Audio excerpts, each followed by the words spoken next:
When it comes to buying a foreclosure, the idea and the thought of getting a good deal is extremely enticing. I get it. However, if you're not careful, that good deal can turn into the worst financial investment of your life, and you don't want that. So look, how you prevent that is what I'm about to share with you in this episode. It's the 10 biggest mistakes that I personally have made, as well as my clients over the years, when it comes to buying foreclosed properties. And listen, it doesn't matter if you're buying to flip or buying to hold, buying to rent, or just buying to improve the property to live in.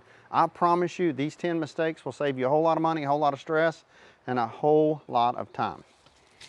So if you haven't already done so, subscribe to the channel. My name is Wayne Turner, and for nearly 30 years I've bought, flipped, built, sold thousands of houses. So what I share with you is from actual experience from me and my clients, so you don't have to make the same mistakes that we've made. Now, number one, and as I share these with you, I'm going to walk you around an actual foreclosure so you can see the outside and inside of an actual foreclosure. You'll be surprised, unfortunately, what some of these properties look like. The number one thing is don't buy a house sight unseen. Make sure you lay eyes on the property, or at the very least you have someone lays eyes on the property. I know people talk about wholesaling property. They're like, Wayne, well, you can wholesale and I buy property. Listen, what I'm talking to in this episode pretty much pertains to people that are going to buy and hold, to rent, to hold, to live in, or to flip locally. But at the end of the day, if you haven't done this real estate thing that long, you just want to lay eyes on a property. You want to touch the property, feel the property, and get estimates on the property. Number one is don't buy a house sight unseen. Number two is as is, where is. Listen, you can buy a property as is, where is, but you have to know that just because they say it's as is, where is, doesn't mean that you have to contract that property, to buy that property, to close on that property, and it's going to be as is, where is. And here's what I mean by that.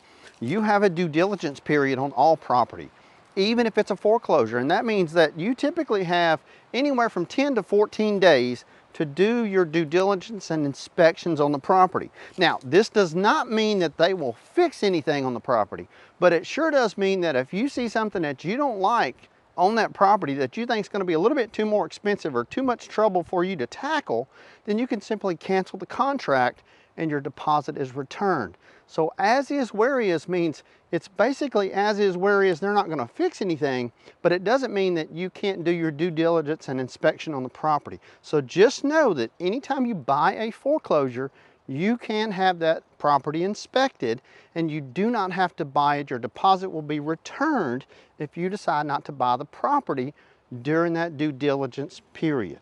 Now, number three, and this is a big one, it's not knowing the cost of repairs. And a lot of people may say, well, Wayne, how do I know the cost of repairs? I've never flipped a house before. Well, you simply find out by going to home improvement stores, Lowe's, Home Depot, Ace Hardware, flooring stores, and find out what it costs per square foot. Find out how much are sinks, faucets, lighting, granite, and then you can go through a house and go, okay, we got 3 ceiling fans, we got a kitchen light, got a foyer light. You see what I'm saying? You start to add that stuff up. Here's the big aha for a lot of people. A lot of people don't realize that the cost to improve the property, the labor cost, if you will, can be just as much as the actual cost to purchase the items. So for example, if you buy a 1,500 square foot house, the lighting on that's going to probably run you $2,500 to $3,000 to put some nice, decent lighting in the property. It's going to cost you also about $100 to $150 per light to have a licensed electrician change those lights. So it's really good to know what things cost. And the only true way to know is to just get in there and jump in and do it. However, you can save yourself a whole lot of time, a whole lot of headache, and a whole lot of stress by just quite simply asking inspectors, asking real estate agents, asking contractors how much things are going to cost to change out. Cabinets, flooring, granite, countertops, you get it. And look, here's a quick tip. If you're going to get a contractor to come out and give you a quote or bid anything, any kind of work, tell them on the phone that you will pay them for their time to actually give you a bid. I know a lot of people, they want to go cheap and they don't want to pay somebody for their time. It's okay to offer the subcontractor on the phone, tell them, I will gladly pay you 20, 30 bucks, whatever you feel is fair to come and give me a quote on this property. That money will save you a whole lot of time and a whole lot of stress. And it goes a long ways with the subcontractor, because keep in mind that person now on the other line's going, oh, well, this is pretty cool. This person actually wants me to give them a quote, is willing to pay me from their time. And it just shows a common courtesy and an appreciation, if you will. Promise you it will go a long ways. Always, always offer to pay them for the actual quote that they're going to give you to to make improvements on the property that you're going to buy and hopefully make a lot of money on. Now, number 5 when it comes to mistakes is actually buying a piece of property, land or house, land doesn't matter, without a title policy. You want a title policy on the property. It's not going to be that expensive. It's based on a percentage of the actual value of the property that you're purchasing, but it will give you peace of mind. It's a one-time payment that you pay, and that insurance policy covers the house, you and everything on it for the life that you own that property. And it doesn't matter if you're going to flip the property in 2 or 3 months or you're going to hold it for 3 years. You want a title policy because that ensures there's no back taxes, liens, encumbrances, or anything on the property. And most importantly, when you buy this foreclosure and you're in there working, fixing on the property, somebody comes and knocks on the door and say, hey, I'm going to put a lien on this property if you don't pay me the $1,000 because I put in a fence or winterized it or did improvements. You can tell them to go jump in the lake because you have a title policy that's going to cover you, and they can't do any of that. You're covered. Now, number 6 among the mistakes that people make, I'm going to walk you through this house, is not having the funding in order. You need to have the funds in order. Whether you're borrowing money from a bank, credit union, whether you're getting an equity line of credit, whether or not you're doing a second mortgage on your house, you're cashing out stock, it really doesn't matter. Just have your money in order. I can't emphasize enough. When you see a house that's a good deal, you need to strike while the iron's hot. And banks will not wait around on you. Either you have the money or you don't. And if you can tell them you can close quick, as is where he is, you still have your due diligence period like I mentioned, but if you can close quick and say, hey, I can close this thing in 21 days, I got cash on the barrel, let's go, they are more inclined to accept your offer over another person's offer. So make sure that all of your money and finances is in order. Now, what if you're saying, Wayne, that's all fine and good, but where do I actually get the money? I always suggest to people go to local banks and credit unions. Small town banks, credit unions will more than happily work with you when it comes to buying any sort of a foreclosure, regardless of the condition of the property. But you have to know that you're going to have 20% of the purchase price of the property. They'll loan you 80%. They'll loan you basically 80% of the appraised value of the property. So you got to have 20%. You also have to have closing costs, which will typically run you 3% of the loan amount. And then you have to have the financial resources, the funds, if you will, to make improvements to that property. Now, if you're going to buy a foreclosure just to live in it, if the condition is pretty good, you're going to be okay to do an FHA loan. If the condition is bad, you may only be able to do a conventional loan. And if the condition is really bad, you can't do either one. You just have to get a local bank or credit union to loan you the money. So in this house, I want to show you really quick what I mean by if the condition is pretty bad and the banks won't fix it. Sometimes the banks will, sometimes they won't. But you can see those are termite tunnels. And termites actually eat the paper that's on the sheetrock. The paper's made from wood. Termites eat wood. There's typically, this is a one-story house. There was probably a roof leak, no electricity on in the home. When it was hot in the summer months, you see mold, mildew, things like that set in. But when the property is in this condition, you can't get an FHA or conventional loan. Now look, it's always dark in these houses. The electricity has not been on. It hasn't been on for some time. When you buy a foreclosure, it's really important to know, when I talk about condition, that this property, if it's been sitting vacant for a long time, even though it's winterized, you gotta make sure that you look in the plumbing. People get frustrated at their house because they can't pay their bills, and believe it or not, they'll pour concrete down the drains, turn on the water, and leave.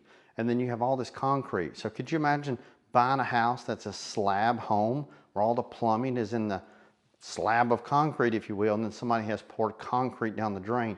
That will cost thousands of dollars. They literally have to bust up concrete to physically fix that plumbing, and that's a big expense. Now, number 7, and it's pretty common sense, is knowing what the home is going to be worth after it's improved. It's one thing to know, well, what's it worth now? And a good real estate agent will show you, they'll show you comparable properties and comps. This is what's sold in the area. That'll give you a good idea and a good indication of what the value of that home is. However, if you truly want to know what the value will be after the property's improved, you can call a real estate appraiser, pay them $400, and tell them, hey, I just want to know what is the value of this home after I do these improvements. Share with them the list of improvements that you're going to make: flooring, paint, carpet, walls, whatever it's going to be. Give them the list, give them the estimates even, and they can tell you, okay, if you're going to do that based on the comparables of what your house is going to look like and comparables of homes that have sold, this is going to be the value of your home. And listen, when you get a value or you ask a real estate agent, what's the price of the home, what's the value going to be, tell them you want the value, but not just the rainbows and butterfly value. And what I mean by that is, you need to know that you know that you know that worst case scenario, if life kicks in, and it does, and you needed a fire sale in that house in 72 hours, what would be your absolute rock bottom price?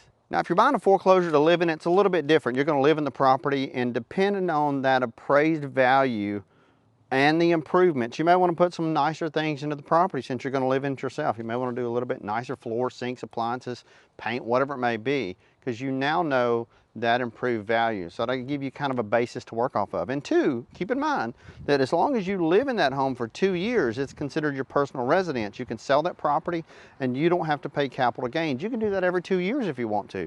But just keep in mind, if you're a single person, your basis is $250,000. As long as you profit, if you will, $250,000 or less, you don't have to pay taxes on it. If you're a married couple, it's $500,000. So just kind of think about that when it comes to buying and flipping and selling and living in foreclosures. And look, number 8 can bite you every time. And I tell you, especially when you buy these things at an auction, and that's getting emotionally attached. And it's much easier to get emotionally attached if you're going to buy the property to actually live in it. If you're not going to live in it, not so much. But what happens is, when you find out that there's 5, 6, 8, 10, 12 other people bidding on that property, you get a little bit of anxiousness and you want to buy or bid or overbid or overpay for the property, and trust me, that can come back to bite you. So just try to take a couple of deep breaths and control your emotions. Say, okay, here's what it is, here's the numbers. I can't go any more than that, and you just have to be comfortable with it. Let somebody else purchase it. You may be buying it to flip it, someone else may be buying it to live in it, someone else may be purchasing it, and they're a contractor and they can do all that work themselves, or they're extremely handy and they can do that work themselves. They may have the cash, you don't have the cash. You see what I'm saying? So bottom line is, don't get too emotionally attached to the property. Strike a line on it, put a price on it, and don't go over it. It will burn you if you're not careful. And listen, I always advise people and suggest to people, don't try to hit a home run on your first or second or even your third flip. The amount of knowledge and education that you can learn. I always tell people, listen, if you buy a house and flip it and you make $0, you're still way ahead of a lot of people in this business when it comes to buying, flipping, real estate, because the amount of knowledge, the value of which that knowledge will bring you into the future, it can be priceless. It can literally make you millions of dollars. So don't beat yourself up. Don't get disappointed. Don't be down on yourself if you only make $100 or $1,000. And this goes a long ways when it comes to telling your spouse, hey, I want to buy a house, I want to flip a house, and then you don't make any money.